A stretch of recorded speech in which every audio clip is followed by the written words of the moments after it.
Hello everyone, it's Sabriel Maston, and here yet again with another campaign diary. So this week, or I suppose last week, my players went into the realm of the dead, the plane known as Dolurrh.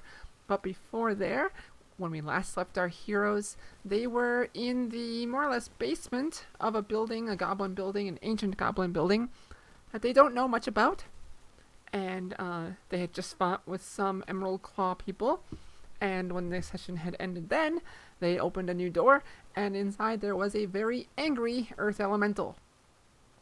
And so the party, when session began last week, I was told you have this very angry Earth Elemental, and there are two Dust Mephits here as well, and they are playing with or fiddling with some kind of device on the other side of the room, and that was kind of my hint to, or attempted hint, that might be important. But they more or less ignored that, instead opting for combat with this Earth Elemental. I had beefed up this Earth Elemental based on some redesign I had seen online. I borrowed some of those things there, where instead of just Earth Elemental that goes in the ground, does earth attacks, does big punches, this one would actually do earth things like mold the earth around it, and I mean that was the big thing. It would get a monster turn a legendary action more or less, and on some enemies' turns once per round. And if they did poorly, the player characters would sink further into the ground. And they could use their action to lift themselves up, but it was still going to take time. And this guy was pretty beefy. The Mephits, they were completely ignoring the party, trying to fiddle with this device. The players hadn't figured out what the device was exactly, but Bright Knives, the gnome, the gnome from Zilargo, the people who invented the idea of binding elementals so you can use them as a source of power, such as lightning rail, and I forgot to turn off my notifications. Let's fix that. And to binding lightning rail and airships, I decided, you know what? It would make sense if they did some binding with earth elementals to do some digging, because that's what the Emerald Claw here is. They were trying to do some digging so they can get to something. So the party instead initiates combat with those Mephits as well. So the Mephits turn on them. Mephits, if you don't know, when you kill them, they explode, and so that left some little bit of very, very chip damage. They were very weak, but when they explode, they hurt you a little bit. And finally, Nock decides she is going to use her legendary sword Calibulg for its intended purpose, which is once per week it can banish creatures into another plane. And seeing that combat was kind of going a little rough, and no one was bothering to lift themselves out of the dirt, I guess, Nock attacks the Earth Elemental, and at that point, on a successful hit, the Earth Elemental needs to do a Charisma save. It failed miserably because it has no Charisma, and Nock says, "I'm going to send it to Maybar, the plane of negative energy, the origin of most undead." This is the Endless Night plane, more or less. And there's so much negative energy there that, what was it? What's the property? There is a property here. I kept it handy, but I scrolled off of it. Maybar consumes the life force of living things.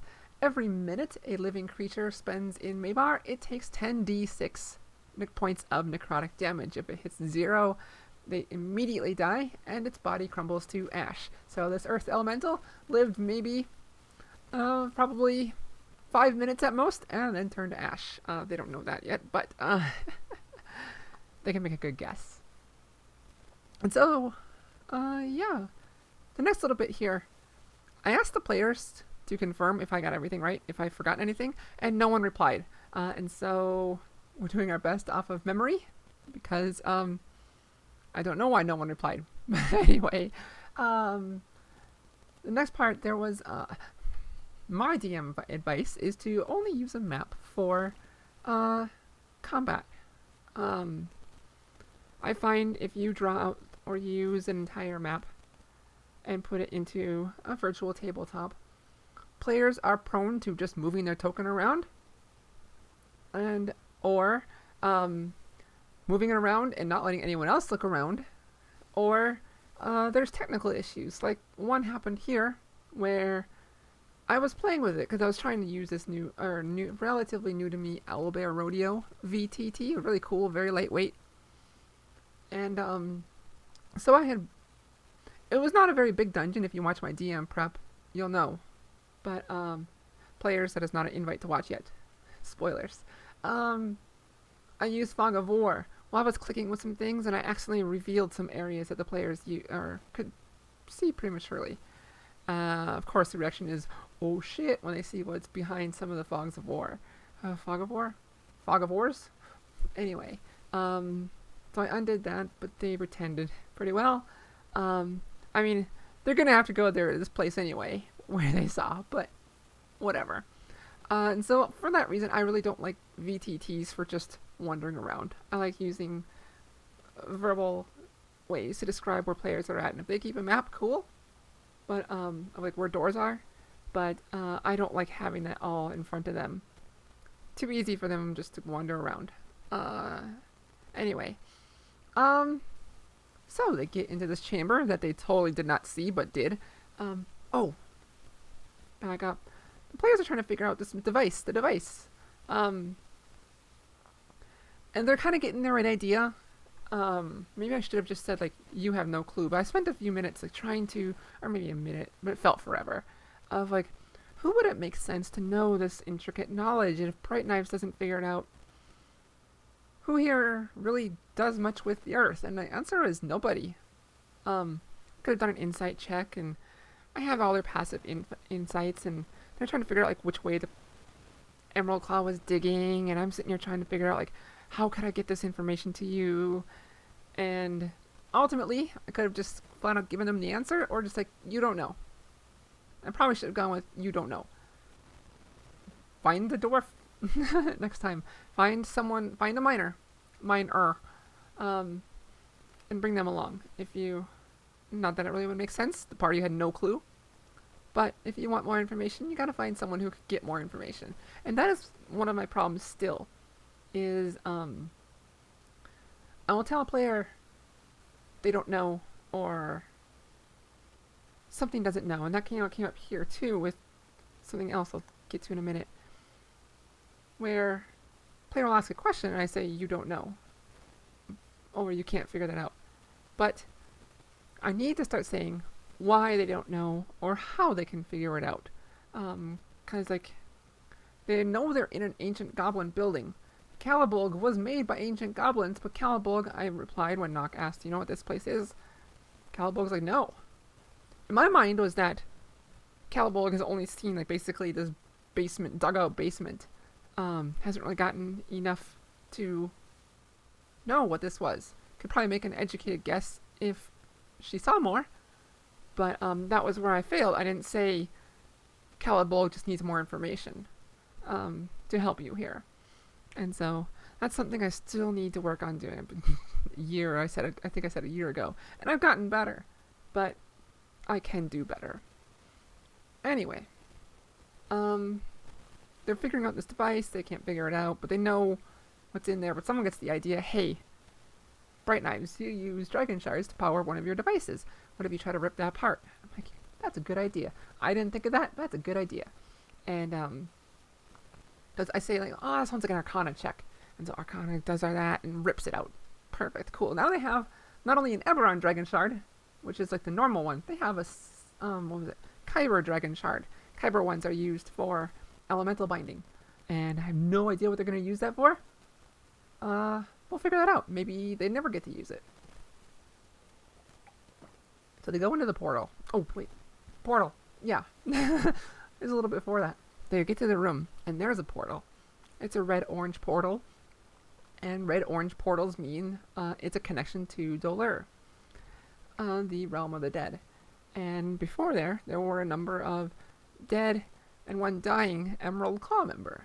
And they try to talk to him, get some information, and more or less to get out of him that Bone Gnasher, the person that they're after, went into the portal, and they are trying to get someone called Lady Zorgon, and also trying to find the Codex Mortis. I have no idea what this is or who she is, but Harv, I have him do a religion check because his patron is the Queen of the Dead, who lives in Dolurrh. Figure out that Lady Zorgon is the protector for the librarian in the Vault of Memories. And so now they know Bone Gnasher is going into the Vault of Memories to capture Lady Zorgon and get the Codex Mortis.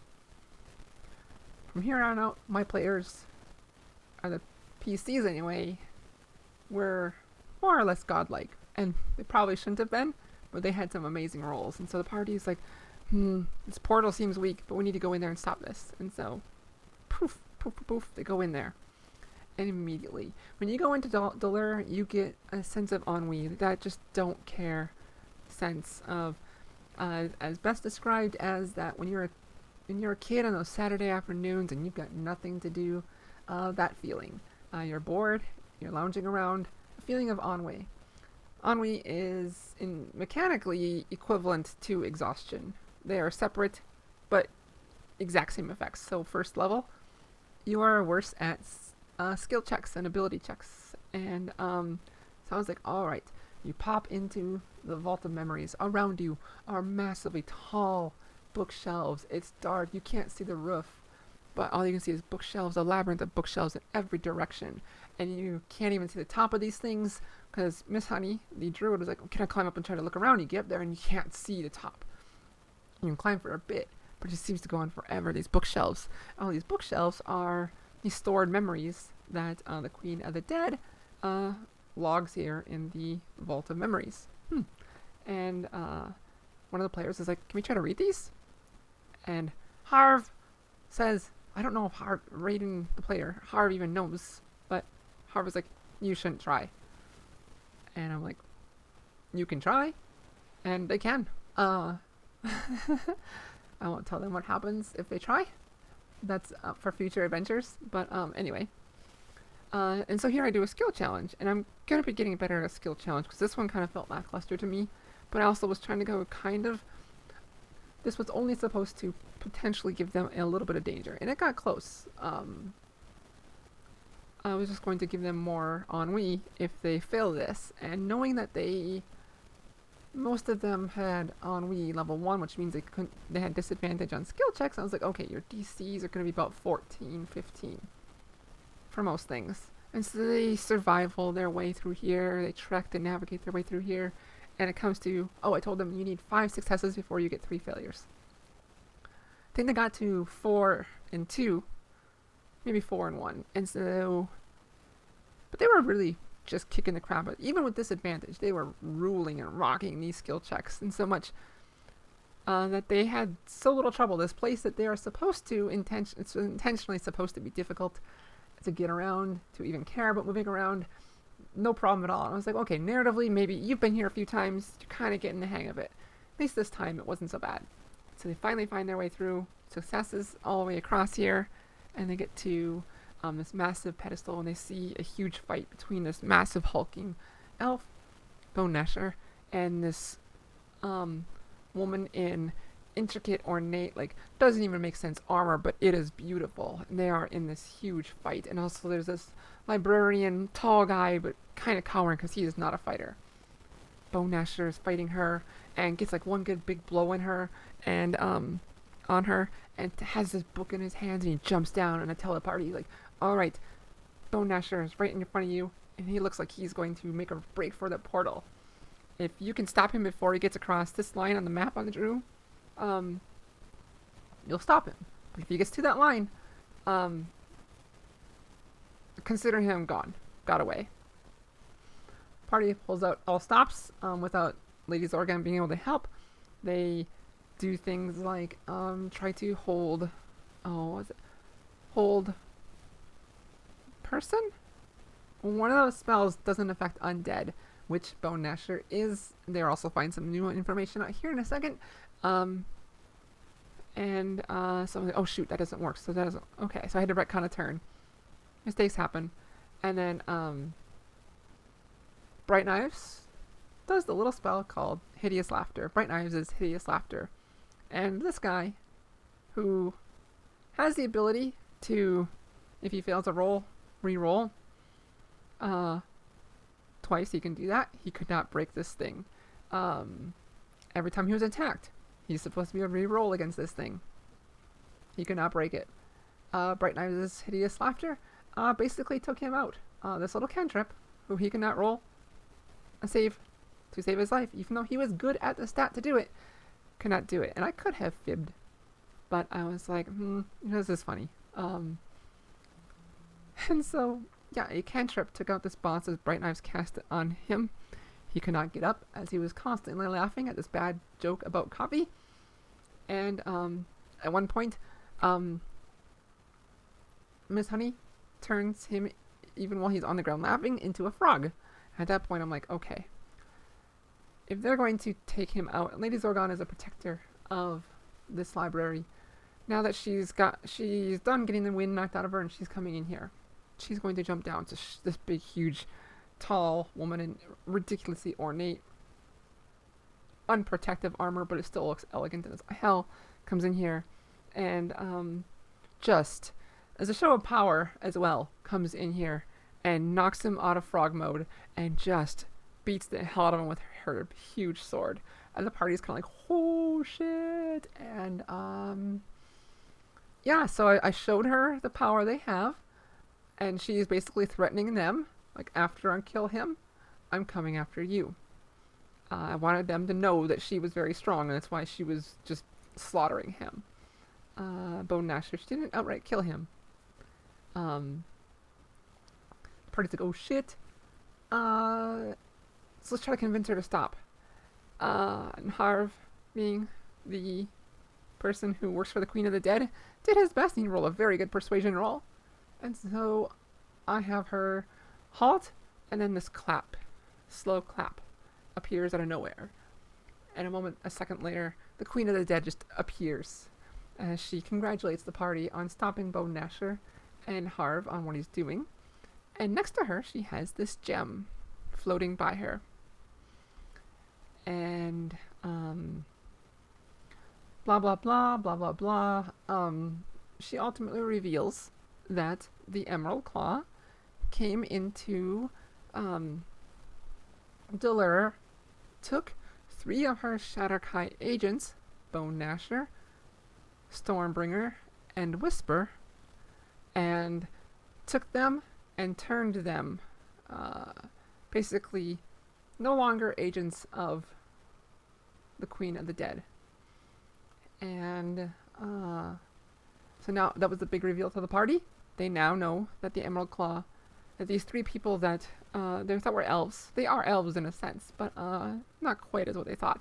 Shatterkai, shadow elves, were stolen from her.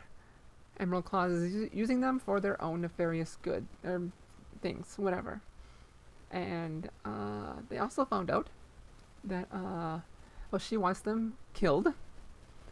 And they already had Bone Gnasher, and they were like, we need her, kind of like thing. We need Bone Gnasher. And she's like, and the Queen of the Dead, like, okay, that's fine. Go ahead and take him. Because they've done some work with her before, and she's like, okay, go for it. And at this point, and she just wants the other 2 dead. Whisper and Bone or Stormbringer dead. Like, okay. But she's like, oh, when you kill those 2, Harv, your time is up.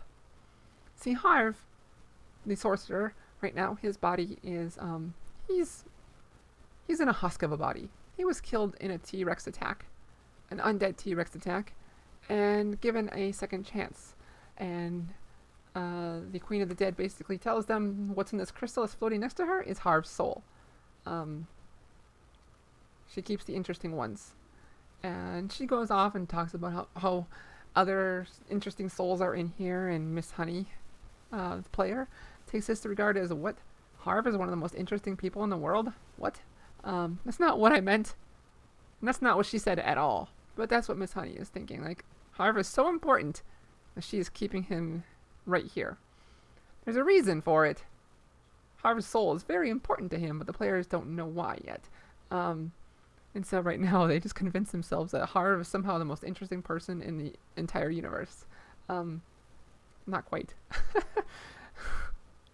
But yeah, she told them, once you kill those two, Harv's done. The body will just crumble. And so like, shit, what can we do? Can we do something? What can we do? And Nock offers, Nock's backstory, somehow is that, or Nock's backstory is that in some way, her aunt, evil family relative, I think it's aunt, soul is stuck in her. And I was just like, okay, cool, that's an interesting backstory. We'll just go with it. And so Nock is like, well, what if I give you a soul that you didn't get to have? And the Queen's like, I'm listening. And Nock's like, I've got this soul in me. And the Queen's like, okay, cool, give it to me. And Nock's like, how? I'm like, I don't know, you tell me. The players, I'm like, all right, player, you tell me you want to do this. You tell me how you want to do it. And trying to get an answer out of me and how to do this thing that they propose. I'm like, both me and the Queen are like, no, you propose this. You got to figure it out. And so that will be fun to explore. Kept trying to press, like, you tell me. I'm like, nope, you tell me. No, how are we going to do this? No, you tell me. Like, no, you're not going to just get this for free. You got to do some work. And there is an answer. I don't know it yet. I think Nock's player has no clue either. But we'll figure it out. We'll figure it out if they're interested in that. I don't think the Queen agreed to that deal. Maybe she did. I'll have to look at my notes here. Again, would be good if my players told me. Let's see. Yeah, okay, skimming my notes here. The Queen's like, okay, sure. Once you figure out how, we'll talk. She might renege on that. Because she needs hard soul for something. She's a Queen of the Dead. She can do what she wants. She could just snap and all of them die instantly in her zone or in her plane. So they don't really have much of a bargaining chip, so to speak. But we'll see. I have some ideas for her and why she really wants Harv's soul. So she allows the party to take Bone Gnasher because they need some information out of him. That's cool. And Nock's like, okay, I put chains around his wrists. I'm like, cool. Where the hell did you get chains? Like, oh yeah, I do remember now, but Nock bought them like one of the first 2 or 3 sessions, and they just had not come up at all. And so like, Queen of the Dead's like, okay, see ya. Better get out quick. That portal's gonna collapse. And Lady Zorgon's like, get the hell out of here. The protector of the library, like, vault is like, get the hell out of here. And it's like, okay, we are going to get the hell out of here. And so they drug the body back to the portal, the unconscious body of Bone Gnasher. I think I kind of skipped that part. And we ended the session with Bone Gnasher tied up, our wrist tied up in chains. And that's where the session ended. So I'm not sure where the party is going to go today. I know what they were told to do, which was take Bone Gnasher back to the capital city of Korth for the crown to interrogate him. Maybe the party will try to interrogate him themselves. Maybe they'll just say whatever. Who knows? I have no clue. I can't wait to find out. And so until next time, that's it. I need to close. I need to sign off.